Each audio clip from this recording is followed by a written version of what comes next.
हरियाणा प्रदेश में पूरे लिपिकीय स्टाफ ने अनिश्चितकालीन हड़ताल के लिए 18 जून को करनाल के अंदर सम्मेलन किया था और उस सम्मेलन में घोषणा की थी कि प्रदेश की सरकार हमारे प्रतिनिधिमंडल से अगर 4 जुलाई तक अगर बात नहीं करती तो हम 5 जुलाई से अनिश्चितकालीन हड़ताल के ऊपर जाएंगे।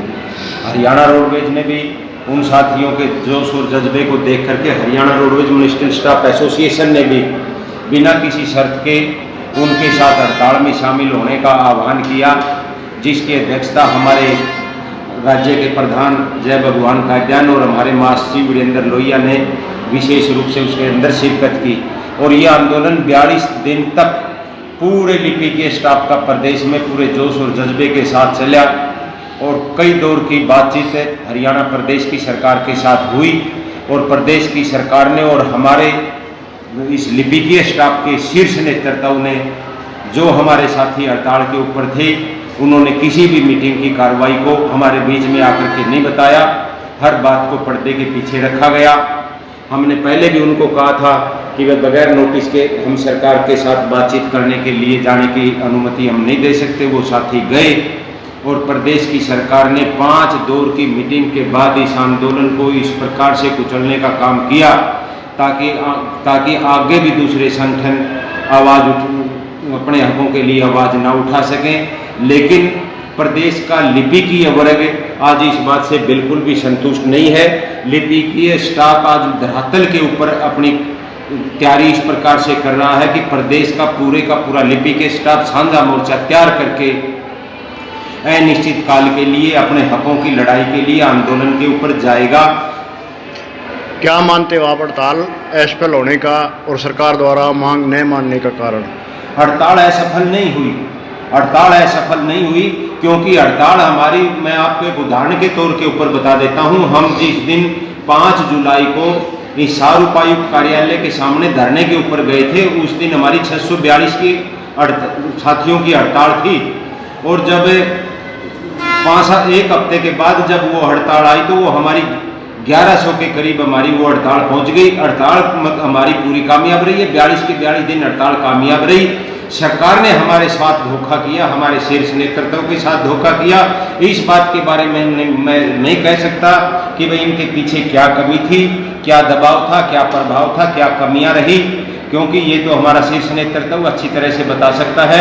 लेकिन मैं ये कह सकता हूँ प्रदेश के 30,000 लिपिक के स्टाफ के साथ सरासरी धोखा किया गया है।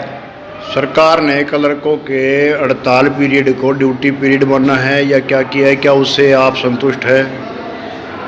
देखो, 15 तारीख को जिस दिन मीटिंग थी, हमारे जो शीर्ष नेतृत्व के जो पदाधिकारी थे उन्होंने बाहर आकर के कहा कि प्रदेश की सरकार ने केवल 6 दिन की हड़ताल को छोड़ करके बाकी को ड्यूटी पीरियड माना है। लेकिन जिस प्रकार से हमारे प्रिंसिपल सेक्रेटरी टू CN साहब का जो लेटर है उसके अंदर ड्यूटी पीरियड मानने के बजाय लीव ऑफ काइंड ड्यू का हवाला दिया गया है, तो ये ड्यूटी पीरियड तो मान ली ड्यूटी पीरियड नहीं है, केवल लीव ऑफ काइंड ड्यू का हवाला देकर के हमारी हड़ताल को माना गया है। लेकिन कर्मचारी इस बात से संतुष्ट कतई नहीं है क्योंकि प्रदेश की सरकार शुरू से ये कह रही थी भाई आपकी लड़ाई वाजिब है और 21,700 की जब प्रदेश की सरकार कह रही भाई हम 21,700 देंगे, आपको कम मिल रहा है, इसका मतलब लिपिकीय स्टाफ का आंदोलन तो सही दिशा के अंदर था और वो असली मुद्दे को लेकर के लड़ रहे थे। धोखा प्रदेश की सरकार ने किया है। इसलिए हम चाहते हैं कि जो हमारा लिपिक स्टाफ हड़ताल के ऊपर बैठा था और एक भी लिपिक हड़ताल के दौरान लगा करके हड़ताली धरने के ऊपर बैठा है, इसलिए इसको ड्यूटी पीरियड माना जाए। हम इसको ये नहीं कहेंगे भाई इसको लीव ऑफ काइंड ड्यू माना जाए। तो ये क्या मानते हैं आप, प्रदेश सरकार ने सख्ती बरती है या आपके शीर्ष नेतृत्व की कोई कमी रही है? हमारे शीर्ष नेतृत्व को उन्होंने दबाव में भी लिया है और प्रभाव में भी लिया है। हमारे शीर्ष नेतृत्व में कमी रही है, क्या रही है ये तो मैं नहीं बता सकता क्योंकि मैं उनके संपर्क में भी नहीं था और मुझे न उनकी कोई रिपोर्ट ली, क्योंकि ये जो साथी गए थे ये CAWS के साथी थे। हम हरियाणा रोडवेज म्युनिसिपल स्टाफ से जुड़े हुए थे। हमने तो केवल मात्र इनको ये कह के छोड़ दिया था भाई आप कुछ भी करके ले आओ, हमारा आपके साथ बिना किसी शर्त का लगातार समझौता रहेगा।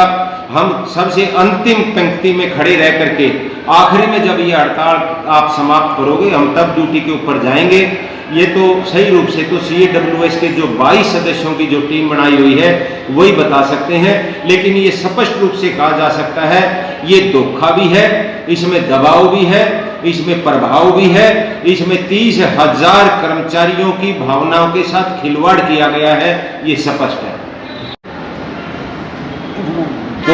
25 अगस्त 2014 को उस समय के मुख्यमंत्री चौधरी भूपेंद्र सिंह हुड्डा ने 25 अगस्त 2014 को घोषणा की थी भाई हम लिपिक वर्ग को और दूसरे कर्मचारियों को पंजाब के समान वेतनमान देंगे, लेकिन उसकी गजट नोटिफिकेशन 1 नवंबर 2014 को जारी होगी। लेकिन इसी दौरान में हरियाणा विधानसभा के चुनाव आ गए और अक्टूबर में वो विधानसभा के चुनाव संपन्न हुए, और इसी दौरान जब विधानसभा के चुनाव आए सभी पार्टियों ने पंजाब के समान वेतनमान देने का मामला अपने घोषणा पत्र में प्रमुखता से उठाया था, जिसको भारतीय जनता पार्टी ने भी पंजाब के समान वेतनमान देने का मामला अपने घोषणा पत्र में लिया था। और जब हरियाणा में भारतीय जनता पार्टी की सरकार बन गई, जब कर्मचारियों ने, जब लिपिक वर्ग ने प्रदेश की सरकार से ये चाहा कि भाई हमारे को पंजाब के समान वेतनमान दिया जाए, तो प्रदेश की सरकार ने कह दिया भाई ये तो जुमला था। घोषणा पत्र में प्रमुखता से मामला ले लिया और उसके बाद जब सरकार आ जाती है तो जुमला उठा लिया, वो जुमला बोल करके उसको दरकिनार कर दिया जाता है। ये कर्मचारियों के साथ बहुत बड़ा कुठाराघात है।